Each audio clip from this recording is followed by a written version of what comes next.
Tea ತಿರುತ್ತೇ ತಿರುತ್ತೇ ಏನಪ್ಪ ಇರು, phone ಇಲ್ಲ, ಮೆಸೇಜು ಇಲ್ಲ, ನಾವೇ ಫೋನ್ ಮಾಡಬೇಕಾ? ಎಲ್ಲ ಕಡೆ ಐಟಮ್ ಸಾಂಗ್ ಬ್ಯಾನ್ ಆಗ ಹೆಸರು ಉಚ್ಚ ವೆಂಕಟ ಅಂತ ವೃಷಭ ರಾಶಿ ಕೃತಿಕರ. ಹಲೋ ಗುರು, ಏನ್ರಿ ನೀವು ಪಂಚ್ಲೈನ್ ಕಳಿಸ್ತೀನಿ, ತುಂಬ ಫನಿಯಾಗಿ ಬರ್ದೀನಿ ಅಂತ ಹೇಳಿದ್ರೆ ಇನ್ನೂ ಕಳಿಸೇ ಇಲ್ಲ. ವೆಂಕಬ್ರಾವ್ ತರ ನಾನು ಪಂಚ್ ಲೈನ್ ಹಾಕೋದ್ ಮರ್ತ್ಬಿಟ್ಟೆ ಅಂತ ಹೇಳ್ತೀನಿ. ಅದೇ ಒಂದು ಪಂಚ್ ಆಗ್ಬಿಟ್ರೆ ಹೆಂಗೆ ಇಂಟ್ರೊಡಕ್ಷನ್? ಈ ಥರದ ಪಂಚ್ಲೈನ್ಗೆ ಏನು ಹೇಳಬೇಕು ಗೊತ್ತಿಲ್ಲ. ಇಲ್ಲಿದ್ದಿದ್ರೆ ನಾನು ಪಂಚೇ ಮಾಡ್ತಾಯಿದ್ದೆ.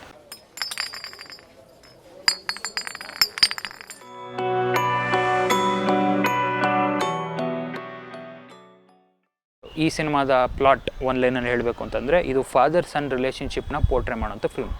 ಸೊ ಇದರಲ್ಲಿ ನಾಟ್ ಓನ್ಲಿ ಮಗ ಅಪ್ಪನ್ನ ಹುಡುಕೋದು ಅದೊಂದೇ ಇಲ್ಲ, ಅದ್ರ ಜೊತೆಗೆ ಒಂದೆರಡು ಲೇಯರ್ ಕೂಡ ನಡೀತಾ ಇರುತ್ತೆ. ಅನಂತ್ನಾಗಿರೋ ಟ್ರ್ಯಾಕನ್ನು ಮತ್ತು ಲವ್ ಸ್ಟೋರಿನ ಒಂದು ಹಂತಕ್ಕೆ ಚೆನ್ನಾಗಿ ಹ್ಯಾಂಡಲ್ ಮಾಡಿದ್ದಾರೆ, ಚೆನ್ನಾಗಿ ಅದನ್ನು ರಚನೆ ಮಾಡಿದ್ದಾರೆ.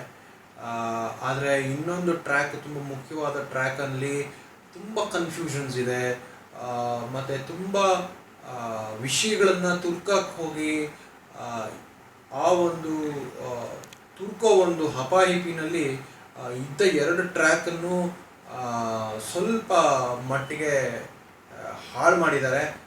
ಹಾಳು ಮಾಡಿರಲಿಲ್ಲ ಅಂದರೆ ಬಹುಶಃ ನಮ್ಮ ಕಣ್ಣು ಮುಂದೆ ಇನ್ನೂ ಚೆನ್ನಾಗಿರೋ ಒಂದು ಚಿತ್ರ ಇರ್ತಿತ್ತೋ ಏನೋ ಗೊತ್ತಿಲ್ಲ ನನಗೆ. All the tracks have not been handled with the same amount of fairness that they should have been. Plot ತುಂಬ ಯುನೀಕ್ ಆಗಿದೆ. ಇದುವರೆಗೂ ಕನ್ನಡ ಸಿನಿಮಾದಲ್ಲಿ ಈ ಥರ ಯಾವುದೂ ಪ್ಲಾಟ್ ಬಂದಿರಲಿಲ್ಲ. ಫಾದರ್ ಸನ್ ರಿಲೇಷನ್ಶಿಪ್ನ ಚೆನ್ನಾಗಿ ಪೋರ್ಟ್ರೇ ಮಾಡೋದಕ್ಕೆ ಒಂದು. ಎರಡನೇದು, ಈ ಫಿಲ್ಮಲ್ಲಿ ಸಹಜತೆನ ಅಥವಾ ಕೇಯಾಸ್ ಏನು ಈ ವರ್ಲ್ಡಲ್ಲಿದೆ ಅದನ್ನು ತುಂಬ ಚೆನ್ನಾಗಿ ಕಟ್ಟಿದ್ದಾರೆ. You don't feel like it is fabricated, ಅಷ್ಟು ರಿಯಲಿಸ್ಟಿಕ್ ಆಗಿ ತೋರಿಸಿದ್ದಾರೆ. ನಮ್ಮ ಸುತ್ತಮುತ್ತ ನಗರಗಳು ಬೆಳೀತಾ ಇದ್ದಾವೆ, ಮಾನಸಿಕ ಒತ್ತಡ ಇರುತ್ತೆ, ಅಪ್ಪ ಅಮ್ಮನ ನೋಡ್ಕೊಳಕ್ಕಾಗಲ್ಲ, ಆ ಕಷ್ಟಗಳು ಮತ್ತು ನಮ್ಮ ಸುತ್ತಮುತ್ತಿನ ಪರಿಸರ ಬದಲಾಗ್ತಾ ಇರೋದನ್ನ ಚಿತ್ರ ತೋರಿಸ್ಕೊಟ್ಟಿದೆ. ಎಸ್ಪೆಷಲಿ ಆಲ್ಝೈಮರ್ಸಿಂದ ಪೀಡಿತವಾಗಿರೋ ತಂದೆಯ ಒಂದು ಕಷ್ಟಗಳನ್ನು ಇಲ್ಲಿ ಚೆನ್ನಾಗಿ ಸೆರೆ ಹಿಡಿದಿದ್ದಾರೆ. ಸಖತ್ ಒಳ್ಳೆಯ ಕಾಸ್ಟ್ನ ಆಯ್ಕೆ ಮಾಡಿದ್ದಾರೆ. ಸ್ಪೆಷಲಿ ಮೆನ್ಷನ್ ಮಾಡಬೇಕು ಅಂದರೆ ಅನಂತ್ನಾಗ್ ಅವ್ರ ಕಾಸ್ಟ್, ಏಕೆಂದರೆ ಅವರು ವರ್ಸಟೈಲ್ ಆಗಿ ಈ ಕ್ಯಾರೆಕ್ಟರ್ನ ಕ್ಯಾರಿ ಮಾಡಿದ್ದಾರೆ. ಅದ್ರ ಜೊತೆಗೆ ಸ್ಪೆಷಲ್ ಮೆನ್ಷನ್ ಆಗಿ ನೆಗೆಟಿವ್ ರೋಲಲ್ಲಿ ವಸಿಷ್ಠ ಅಂತ ಮಾಡಿದ್ದಾರೆ, ಅವರು ಅಷ್ಟೇ ತುಂಬ ಚೆನ್ನಾಗಿ ಕ್ಯಾರಿ ಮಾಡಿದ್ದಾರೆ. ಆ್ಯಂಡ್ ಅವ್ರ ವಾಯ್ಸ್ ಕೂಡ ನಂಗೆ ತುಂಬ ಇಷ್ಟ ಆಯಿತು. Anantnag sir, hats off. ಅವ್ರನ್ನ ನಾವು ಗೋಲ್ಮಾಲ್ ರಾಧಾಕೃಷ್ಣ ಥರ ನೋಡಿದ್ವಿ, ಹಂಸಧ್ವನಿಯಲ್ಲಿ ಕ್ಲಾಸಿಕಲ್ ಮ್ಯೂಸಿಷಿಯನ್ ಥರ ನೋಡಿದ್ದೀವಿ. ಫಸ್ಟ್ ಟೈಮ್ ನಾವು ಅವ್ರನ್ನ ಆಲ್ಝೈಮರ್ಸ್ ಪೇಷಂಟ್ ಥರ ನೋಡ್ತಾ ಇದ್ದೀವಿ. ಆ್ಯಂಡ್ ಅವ್ರು ಬಂದಿರೋ ಸೀನಲ್ಲೆಲ್ಲ ಅದ್ಭುತವಾಗಿ ನಟಿಸಿದ್ದಾರೆ. ಸಿನಿಮಾನ ನಿಂಬೆಹಣ್ಣು ಥರ ಎರಡು ಪೀಸ್ ಮಾಡಿಬಿಟ್ಟು first half, second half, first half ಚೆನ್ನಾಗಿತ್ತು, ಸೆಕೆಂಡ್ ಹಾಫ್ ಚೆನ್ನಾಗಿರಲಿಲ್ಲ ಅಂತ ಜಜ್ಮೆಂಟ್ ಪಾಸ್ ಮಾಡ್ತಾರೆ, ಅಥವಾ ಕಥೆನ ಸಿನಿಮಾನ ವರ್ಣಿಸ್ತಾರೆ. ಆದರೆ ಗೋಧಿಮಯ ಬಣ್ಣ, ಸಾಧಾರಣ ಮೈಕಟ್ಟು ಈ ಥರ ಒಂದು ವರ್ಣನೆಗೆ ಹೊಂದಲ್ಲ. ಯಾಕೆಂದರೆ ಚಿತ್ರದಲ್ಲಿ 3 ಟ್ರ್ಯಾಕ್ ಇದೆ. ಆ 3 ಟ್ರ್ಯಾಕ್ಗಳಿಂದ ಕೆಲವು ಕಡೆ ಉಬ್ಬು, ಇನ್ನು ಕೆಲವು ಕಡೆ ತಗ್ಗು ನಮಗೆ ತೀರಾ ಸ್ಪಷ್ಟವಾಗಿ ಕಾಣ್ಬರೋದ್ರಿಂದ ಫಸ್ಟ್ ಹಾಫಲ್ಲೇ ಕೆಲವು ಪಾರ್ಟ್ಸು ತುಂಬ ಉತ್ತಮವಾಗಿ ಕಾಣಿಸುತ್ತೆ, ಇನ್ನು ಕೆಲವು ಕಡೆ ನೀರಸವಾಗುತ್ತೆ. ಅದೇ ಥರ ಸೆಕೆಂಡ್ ಹಾಫಲ್ಲೂ ಚಿತ್ರಕಥೆ ಕಂಟಿನ್ಯೂ ಆಗ್ತಾ ಹೋಗುತ್ತೆ. ಅಮ್ಮ ಬರಲ್ವಾ? ಅಮ್ಮ ಬದುಕಿದ್ರೆ ಇವಾಗ ನಮ್ಮ ಜೊತೆ ಇರ್ತಿರ್ಲಿಲ್ವಾ? ಚಿತ್ರಕಥೆ ಬರೀಬೇಕಾದ್ರೆ ಇನ್ನೂ ಒಂದು ಸ್ವಲ್ಪ ಹೆಚ್ಚು ವೈವಿಧ್ಯತೆ ಇರಬೇಕಾಗಿತ್ತು. ಕೆಲವು ದೃಶ್ಯಗಳು ರಿಪಿಟೇಟಿವ್ ಆಗಿದೆ. ಎಷ್ಟು ಸಲ ಪೋಸ್ಟರ್ ಅಂಟಿಸಿದ್ದನ್ನೇ ತೋರಿಸ್ತೀರಾ ಸರ್? ಮಾರ್ಗ್ಗೆ ಎಷ್ಟು ಸಲ ಕರ್ಕೊಂಡು ಹೋಗ್ತೀರಾ ಸರ್?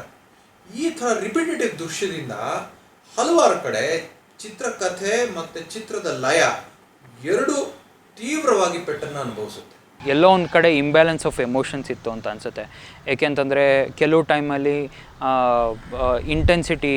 ಇಂಟೆನ್ಸಿಟಿ ಆಫ್ ರಿಲೇಷನ್ಶಿಪ್ ತುಂಬ ಚೆನ್ನಾಗಿ ತೋರಿಸಿದ್ದಾರೆ, ಇನ್ನು ಕೆಲವು ಕಡೆ ಇದಕ್ಕಿದಾಗ ಬಿದ್ದೋಗುತ್ತೆ. ಅದ್ರ ಜೊತೆಗೆ too many characters are there, ಮತ್ತು 2-3 ಲೇಯರ್ಸ್ ಪ್ಯಾರಲಲ್ ಆಗಿ ನಡೀತಾ ಇರುತ್ತೆ. ಇದು ಎಲ್ಲೋ ಒಂದು ಕಡೆ ಇಡೀ ಟೈಮ್ಲೈನ್ನ ಸ್ವಲ್ಪ ಕನ್ಫ್ಯೂಸ್ ಮಾಡುತ್ತೆ ಅಥವಾ ಇಂಬ್ಯಾಲೆನ್ಸ್ ಇನ್ ಎಮೋಷನ್ ಕ್ರಿಯೇಟ್ ಮಾಡುತ್ತೆ ಅಂತ ಅನಿಸುತ್ತೆ. ಕೆಲವು ಕಡೆ ಸ್ವಲ್ಪ ಡ್ರಾಮಾನ ಫೋರ್ಸ್ ಮಾಡಿದ್ದಾರೆ ಅಥವಾ ಕಾಮಿಡಿನ ಫೋರ್ಸ್ ಮಾಡಿದ್ದಾರೆ ಅಂತ ಅನ್ನಿಸ್ತು.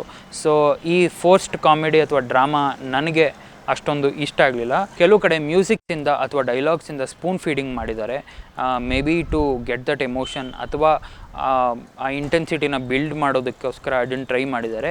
ಅದು ಸ್ವಲ್ಪ ಓಲ್ಡ್ ಸ್ಕೂಲ್ ಮತ್ತು ಟಿಪಿಕಲ್ ಸ್ಟೈಲ್ ಅಂತ ನನಗನ್ನಿಸ್ತು. ನನಗೆ ಅಷ್ಟೊಂದು ಹಿಡಿಸ್ಲಿಲ್ಲ.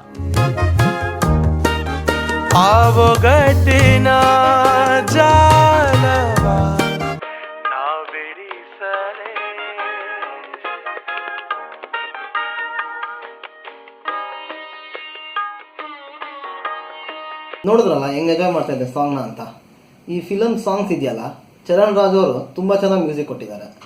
ಆದರೆ ಸ್ಕ್ರೀನಲ್ಲಿ ನೋಡುವಾಗ ಯಾಕೋ ಫಿಲಮಲ್ಲಿ ಸಾಂಗ್ಸ್ನ ಫೋರ್ಸ್ಫುಲ್ಲಾಗಿ ಇನ್ಕ್ಲೂಡ್ ಮಾಡಿದ್ದಾರೆ ಅನಿಸುತ್ತೆ. ಫಿಲಮ್ನ ಗತಿ ಇದೆಯಲ್ಲ ಅದನ್ನು ಸ್ವಲ್ಪ ಈ ಸಾಂಗ್ಸ್ ಇನ್ನೂ ಸ್ಲೋ ಮಾಡುತ್ತೆ ಅನಿಸುತ್ತೆ. ಈ ಟೀಮಿಂದ ಐ ಥಿಂಕ್ ಮುಂದೆ we will be expecting a lot of good movies. ಈ ಸಿನಿಮಾ ಚೆನ್ನಾಗಿ ಓಡ್ತಾ ಇದೆ ಅಂತ ಕೇಳಿಸ್ತು and I am happy for that. It's definitely a one time watch, if not for anything else for Anantha. Overall ಈ ಫಿಲಮ್ದು ಕಥೆನೇ ತುಂಬ ಚೆನ್ನಾಗಿದೆ ಮತ್ತು ಹ್ಯಾಪಿ ಎಂಡಿಂಗ್ ಎಕ್ಸ್ಪೆಕ್ಟ್ ಮಾಡೋ ಆಡಿಯನ್ಸ್ ನೀವಾಗಿದ್ದರೆ ಇದು ನಿಮ್ಮ ಪರ್ಫೆಕ್ಟ್ ಚಾಯ್ಸ್ ಅಂತ ಹೇಳ್ತೀನಿ. ಇತ್ತೀಚಿನ ಕನ್ನಡ ಚಿತ್ರಗಳಲ್ಲಿ ಒಂದು ಒಳ್ಳೆ ಚಿತ್ರ ಅಂತ ಹೇಳೋಕ್ಕೆ ಇಷ್ಟಪಡ್ತೀನಿ. ಸೊ ಗೈಸ್, ಲಾಸ್ಟ್ ಟೈಮ್ ನೀವು ಹೇಳಿದ್ರಿ ಪಾರ್ಕಲ್ಲಿ ಕೂತ್ಕೊಂಡು ಯಾವುದಾದ್ರು ಫಿಲ್ಮ್ ಮೇಕರ್ಸ್ಗೆ ಬೈಬೇಡಿ ಅಂತ. So we are listening to you. ಅದಕ್ಕೋಸ್ಕರ ಇವತ್ತು ನಮ್ಮ ಆಫೀಸ್ ಆವರಣದಲ್ಲೇ ನಿಂತ್ಕೊಂಡು ಮಾಡ್ತಾಯಿದ್ದೀವಿ.